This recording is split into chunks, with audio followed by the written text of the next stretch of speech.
नमस्कार, मी संजय सोनवणे. शब्दांची कसली चमत्कृती नसलेल्या उपमा, उत्प्रेक्षा, अलंकारांची वर्षा करून आपलं शब्दांची मनमोहक उधळण करून लोकांना भुलवणाऱ्या या कविता नाहीत. या पाझर कविता संग्रह जो कविता डोके यांच्या लेखणींना उतरलेल्या नितांत सुंदर, भावस्पर्शी आणि खरोखरच मनातून हृदयात सातत्याने पाझरू शकतील अशी शब्दकळा असलेल्या आणि अनुभव असणाऱ्या, या ज्या अनुभवातनं आलेल्या, निरीक्षणातनं आलेल्या आणि कवी मनाच्या संवेदनशीलतेतनं आलेल्या कविता या पाझर या कविता संग्रहात आहेत. चपराक प्रकाशनने हा संग्रह प्रकाशित केला आहे. या कविता संग्रहाचं वैशिष्ट्य म्हणजे आज मानवजात ग्रामीण भारत, शहरी भारत यात वाढत चाललेली दरी आणि त्याच्याहीपेक्षा सर्वात महत्त्वाचं, आपणच पर्यावरणाचं कसं नुकसान करत चाललेलो आहोत. दिवसेंदिवस हवा प्रदूषित, जंगल नष्ट होत आहे, वाळूचे माफिया नद्यांमधली वाळू उपसून नेत नेत नेत नेत नद्यांना अक्षरशः विवस्त्र करत आहेत. आणि एक निसर्गाचा जो एक ठेवा आहे, जो ज्याच्याशिवाय मनुष्य जगू शकत नाही, त्या जलसंपत्तीची सुद्धा आपण धूळधाण कशी करत चाललो आहोत याचं विदारक आणि भावनांना भिडणारं आणि स्वतःमध्ये काहीतरी बदल करावा असं वाटावं अशा संदेश देणाऱ्या, असा मेसेज देणाऱ्या ज्या कविता आहेत, या कविता प्रत्येक माणसाने, मराठी माणसाने वाचाव्यात.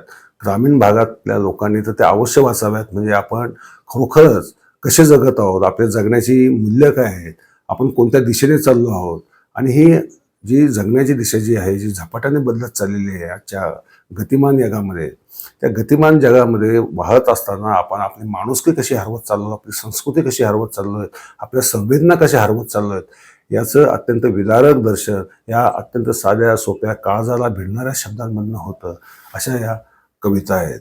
याच्यामध्ये महत्त्वाचं म्हणजे अशा काही कविता आहेत की ज्या आपल्या संत संस्कृतीची जी परंपरा आहे त्यातनं काव्य कसं आलं आणि आत्ताचं जीवनसुद्धा कसं आहे, कसं भरकटत चाललंय आणि त्यातनं काय होतं याचं एक आपल्याला दर्शन यातनं आपल्याला घडतं. एक कवितेच्या पहिल्या काही ओळी दाखवतो.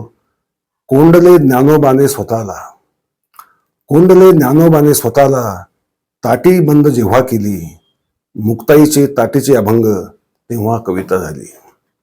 म्हणजे दुःख होतं. ताटी उघडा ज्ञानेश्वर हे मुक्ताईंनी अत्यंत आर्त भावाने लिहिलेल्या कविता आहेत. या येतं कुठनं? या ज्यावेळेस तुम्ही समाजाची स्थिती पाहता, आपल्या जवळच्यांची स्थिती पाहता आणि मनामध्ये यातनांचे कल्लोळ ज्यावेळेस उठतात, त्यावेळेस आपोआप अशा सुंदर शब्दकळा पाझरू लागतो. एवढंच नाही तर आजची समाजस्थिती कशी झाली आहे. एकेकाळी मतदानासाठी पैसे घेणं हे पाप मानलं जायचं. भारतीय संस्कृतीमध्ये त्याला पाप मानलं जायचं. परंतु आता राजकीय नेते सांगायला लागलेले आहेत की घ्या पैसे, सगळ्यांकडनं घ्या, पण मत मात्र अमुकलाच द्या. हा जो एक समाजामध्ये झालेला एक नैतिक बदल आहे, तो बदल जो टिपलाय, उपहासात्मक पद्धतीने टिपलाय. आणि कवयित्री कविता डोके म्हणतात की बटन मात्र योग्यच दाबायचं. म्हणजे हे पैसे वाटतायत, हे करतायत, काय ते आमिषांची वर्षा करतायत आणि फक्त खेड्यातले का झोपडपट्टीतच लोक पैसे घेतात अशाला भाग नाही. उच्च शिक्षित लोकांच्या सोसायट्यांमध्ये सुद्धा भिंती रंगवून द्या किंवा सभागृह बांधून द्या किंवा बाकडी बसवा, अशी अनेक कामं सोसायटीकडनं काढली जातात. ती इच्छुक जे उमेदवार असतात ते तो खर्च करतात आणि मग हे त्याला मत द्यायचे की नाही ते ठरवतात. म्हणजे हा जो निवडणुकीतला भ्रष्टाचार आहे, हा निवडणुकीतला भ्रष्टाचार हा एवढा रुजलेला आहे. आणि तरी आपण मग म्हणतो की हा नगरसेवक काम करत नाही, तो आमदार काम करत नाही, तो मंत्री काम करत नाही, पंतप्रधान असेच आहेत, तसेच आहेत, ते कामं करत नाहीत. आपल्याला अधिकार राहतो का, हा जो मूलभूत प्रश्न आहे तो कविता डोके यांनी बटन मात्र योग्यच दाबायचं यातनं ते सांगितलंय. म्हणजे तुम्ही नैतिकतेचे मापदंड जरी बदलले असले तरी जी मूलभूत नीती आहे की योग्य तेच व्यक्ती निवडून आणायची, म्हणजे आपली समाजस्थितीमध्ये बदल होईल, नैतिक सामाजिक नीतिमत्ता आहे त्याच्यामध्ये वृद्धी होईल, याचं दर्शन याच्यामध्ये घडतं. यात ग्रामीण सण असतील, होळी असेल, दिवाळी असेल, शेती असेल, शेतकऱ्याचे प्रश्न असतील, याच्याबद्दल तर विवेचना आहेच. तसेच निसर्गाबद्दलचं जे एक अनुभूत आकर्षण प्रत्येकाच्या मनात असतं. परंतु दुसरीकडे आपण निसर्ग ओरबाडून टाकतो, किंबहुना आपण निसर्गाला जो पाना फुटतो किंवा पाझर फुटतो माणसांसाठी, तो पाझरच आपण आठवायला लागलोय. असं हे पाझर या कविता संग्रहाचं शीर्षक नकळतपणे आपल्याला सुचवतं की हा पाझर जिवंत राहायला पाहिजे. हा पाझर कधी आटता कामा नये. निसर्गाचा आटता कामा नये. मानवी मनातल्या, मानवी हृदयातला सुद्धा पाझर, ममतेचा पाझर, प्रेमाचा पाझर, दयेचा पाझर, करुणेचा पाझर हा निरंतर झरता राहिला पाहिजे.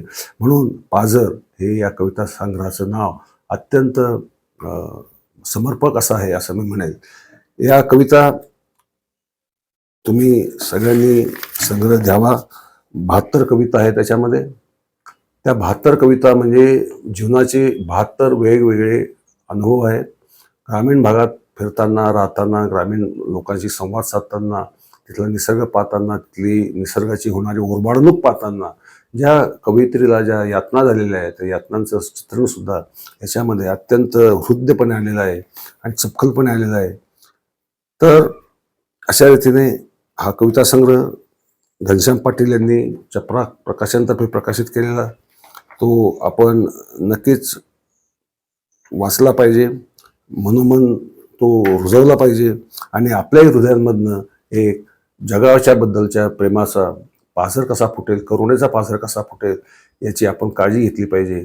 एवढाच या कविता संग्रहाचा मोलाचा संदेश आहे. त्यासाठी हा कविता संग्रह आपण सर्वांनी वाचलाच पाहिजे अशी माझी शिफारस आहे.